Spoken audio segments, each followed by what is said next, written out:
Sa ganap na 0617 local time, isang Ukrainian Barracuda drone boat ang dumaan sa Dnepro River sa labas ng Krusant. Patungo ito sa isang Russian small boat forward operating base na puno ng mga fuel drums, ammunition crates at engine parts. Ngunit bago marating ng Barracuda ang target nito, kailangan muna nitong maligtasan ng isang bagay na mas mapanganib pa sa depensa ng mga Russian.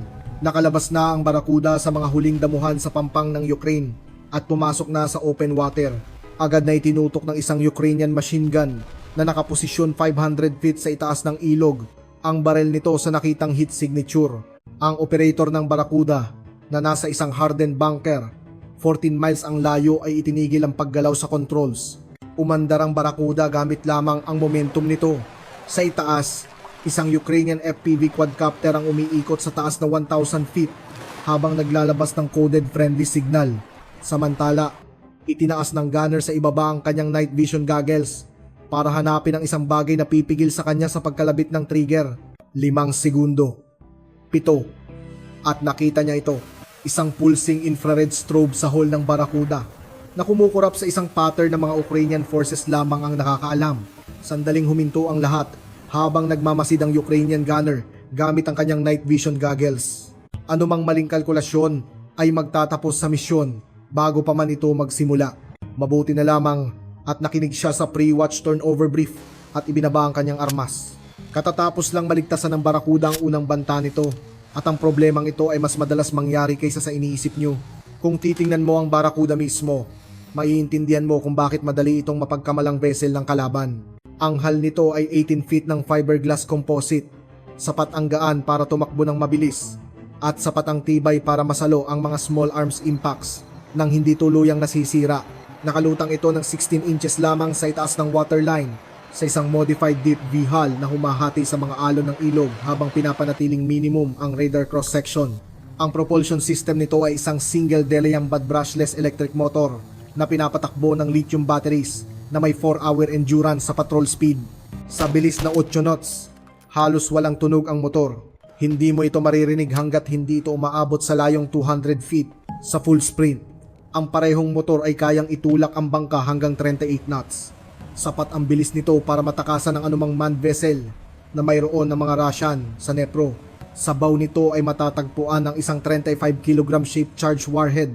Sapat na explosive ito para wasakin ang isang patrol boat o pasabugin ang isang fuel depot. At kung sakaling tuluyang maputol ang control link, ang onboard GPS autopilot ay kayang magsagawa ng final waypoint attack ng mag-isa. Hindi lang basta remote controlled boat ang kinakaharap ng mga Russian. Kinakaharap nila ang isang bangka na kayang tapusin ang misyon ng mag-isa. Ito ang dahilan kung bakit napaka-crucial ng thermal identification. Ang isang Ukrainian soldier na nag-i-scan sa ilog sa gabi ay makakakita ng isang bright streak na mabilis at mababang gumagalaw. Mayroon lamang siyang 3 segundo para magdesisyon kung kakampi ito bago ito dumaan sa kanyang posisyon. Kung magkamali siya at mag-alinlangan, makakalusot ang bangka ng mga Russian. Kung magkamali siya at magpaputok, masisira niya ang sarili nilang misyon. Kaya naman ang mga Ukrainian outposts ay nakakatanggap ng mga detalyadong corridor briefings sa bawat watch turnover. Sinasabi sa kanila kung saang lane dadaan ng friendly drone, anong oras ito darating, at anong identification signal ang dapat hanapin. Kung titingnan nyo rito sa deck ng Barracuda, makakita kayo ng isang maliit na device na kasing laki ng hockey puck. Ito ay isang infrared beacon na hindi nakikita ng naked eye, ngunit gamit ang night vision goggles, naglalabas ito ng specific pattern na kakaiba sa ginagamit ng mga Russian. Sinasabi nito sa sinumang Ukrainian gunner na huwag magpaputok. Hindi na kailangan ng gunner na gumamit ng radio o ilantad ang kanyang posisyon gamit ang spotlight. Titingnan lang niya ang kanyang NVGs, kukumpirmahin ang strobe code at papanoorin ang pagdaan ng bangka. Ngunit hindi sapat ang IR strobe lamang. Ang Barracuda ay gumagapang lamang sa bilis na 8 knots sa friendly zone dahil ang behavior nito ang huling konfirmasyon. Sa bilis na ito, ang wake ng bangka ay nananatiling flat, isang manipis at kontroladong ripple na mukhang sinasadya at hindi umiiwas. Ang mga Russian sabotage boats ay mabilis at nagzizigzag dahil sinusubukan nilang hindi mabaril. Ang mga Ukrainian drone boats ay dahan-dahan at diretso ang takbo dahil ang predictable movement ay tugma sa briefing. 3 checks ang kailangang maipasa: tamang koridor, tamang strobe code at tamang behavior. Doon lamang hindi magpapaputok ang gunner.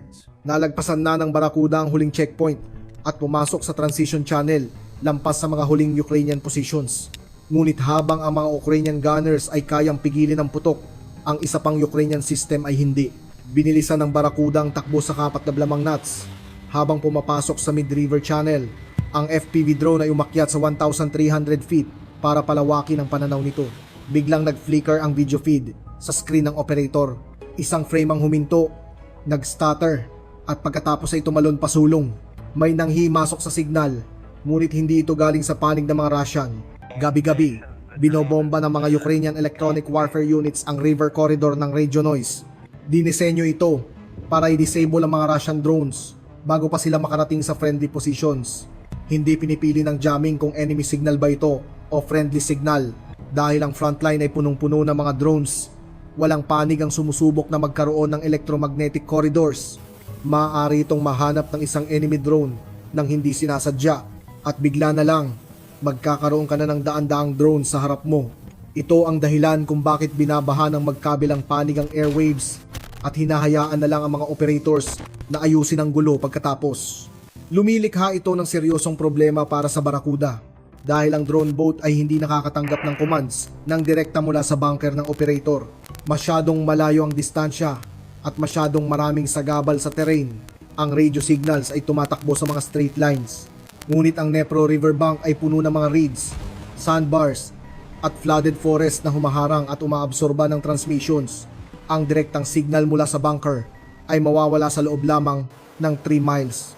Kaya naman, gumagamit ang Ukraine ng isang relay system. Ang commands ng operator ay dumadaan sa isang fiber optic cable patungo sa isang hidden transmitter site 8 miles sa likod ng frontline. Ang transmitter na iyon ay naglalabas ng isang tightly focused radio beam na may lapad na 4 degrees lamang direkta sa FPV drone sa itaas. At ang drone na iyon ay sadyang binuo para sa misyon na ito. Kung titingnan nyo ang quadcopter na umiikot sa itaas ng Barracuda, makikita nyo ang isang heavily modified DJI Matrice 300, isang commercial platform na ginawa ng mga Ukrainian na isang battlefield relay station.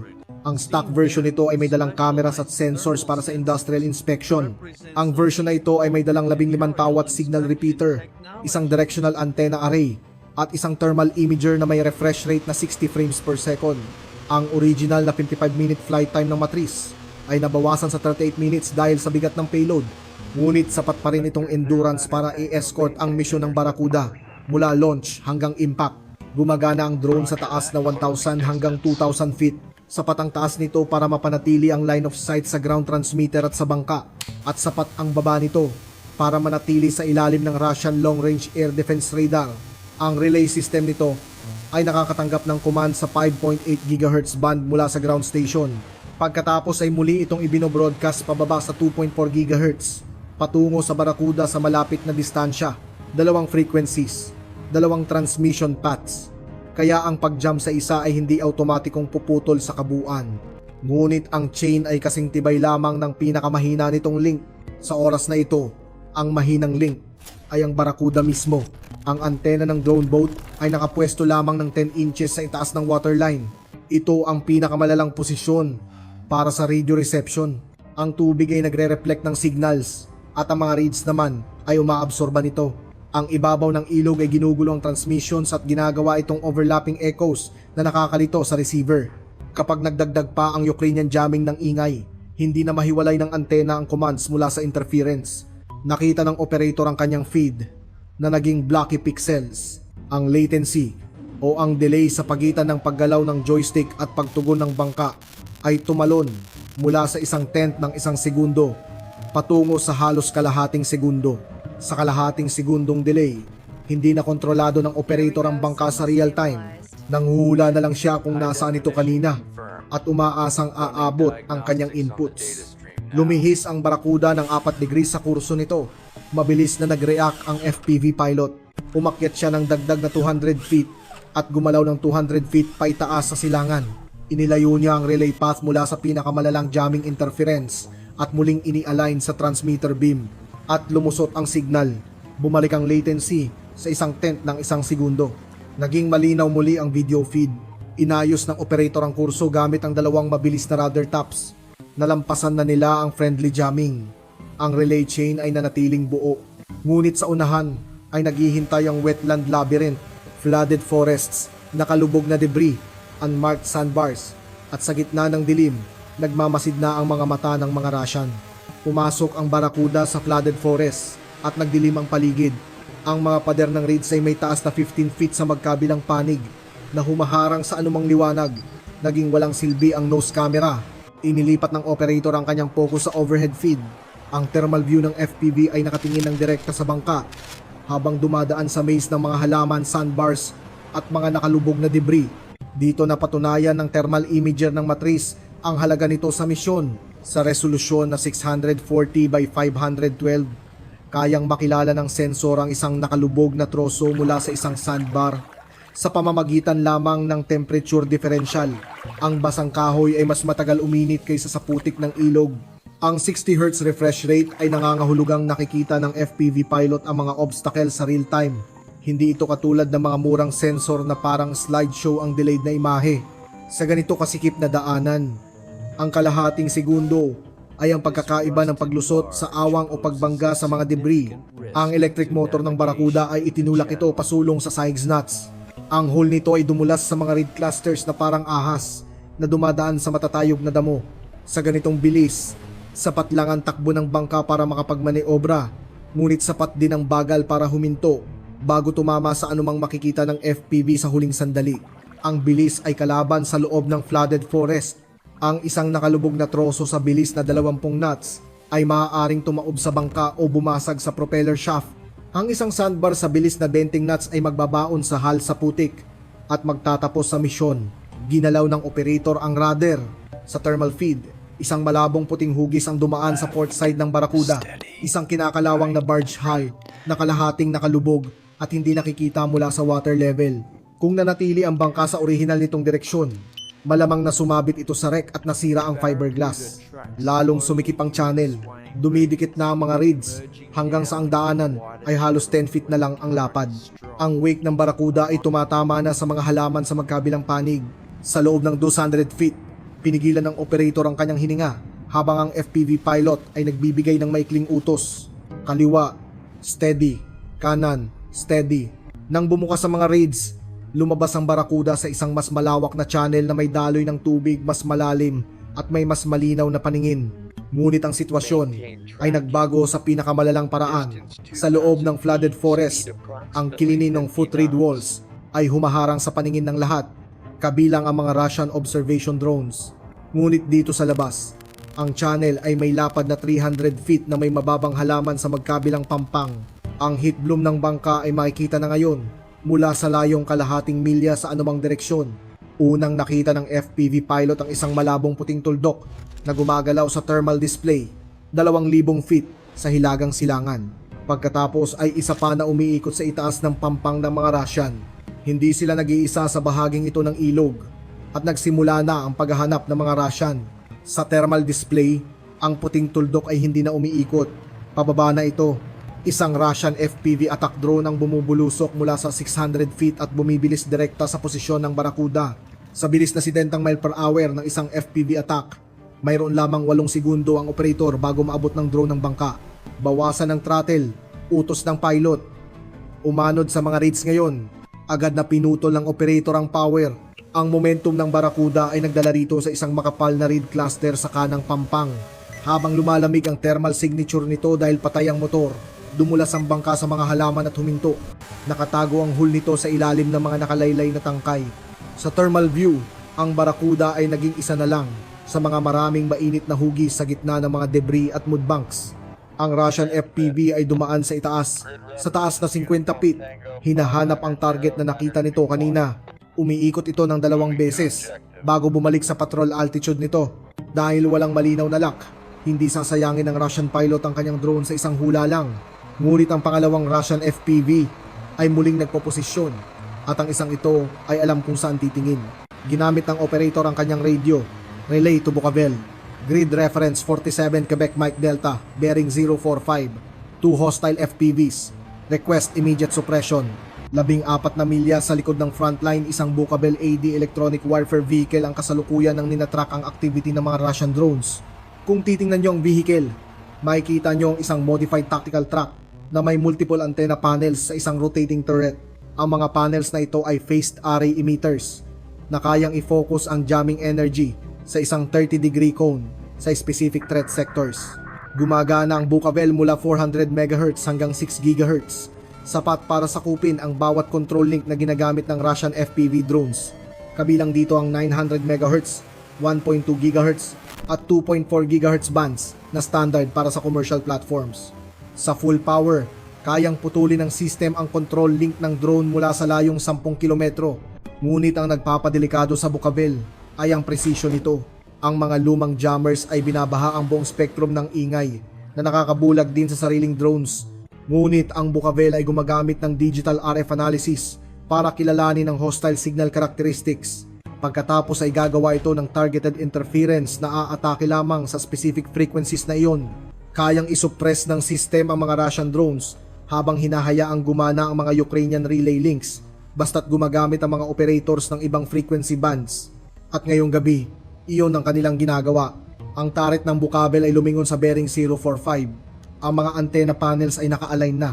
Binaha ng system ang target sector ng focus electromagnetic energy. Sa thermal display ng FPV pilot, ang unang Russian drone ay gumiwang-giwang at naging mabagal ang pagtugon nito habang nilalamon ng jamming ng Bukavel ang receiver nito. 3 segundong lumipas. Bumulusok ito pababa sa ilog. Ang pangalawang drone ay hindi rin nakaligtas. Sinubukan ng pilot nito na lumabas sa jamming cone, ngunit sinundan ng Bukavel operator ang bawat galaw nito. Nag-spiral pababa ang drone at bumagsak sa mga reeds. 400 feet ang layo mula sa pinagtataguan ng Barracuda.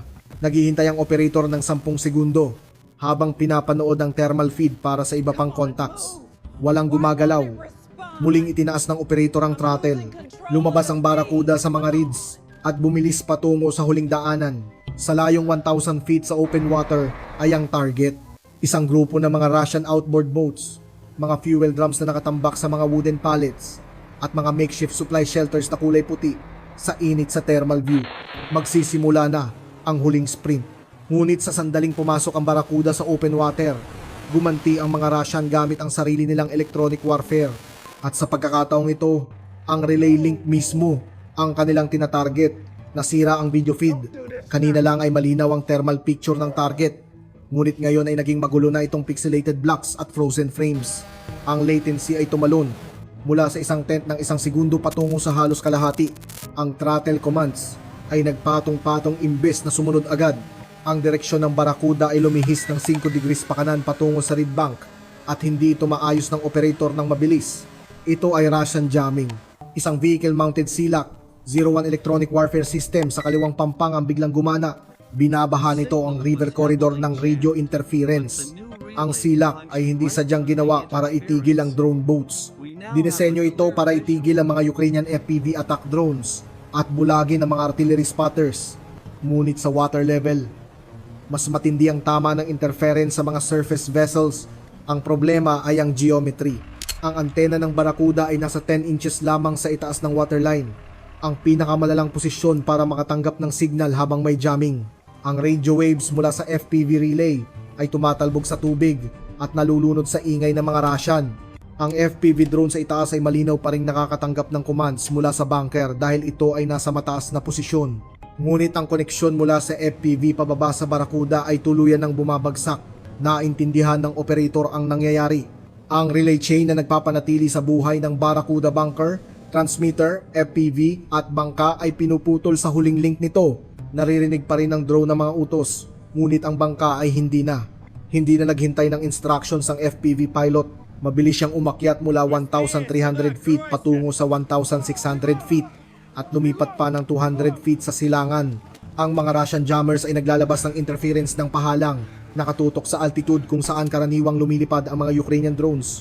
Ngunit ang jamming ay may mga blind spots sa mismong itaas ng antena at sa matatarik na anggulo. Sa pamamagitan ng pagbabago ng posisyon, naghahanap ang FPV pilot ng butas sa jamming bubble kung saan makakalusot ang relay.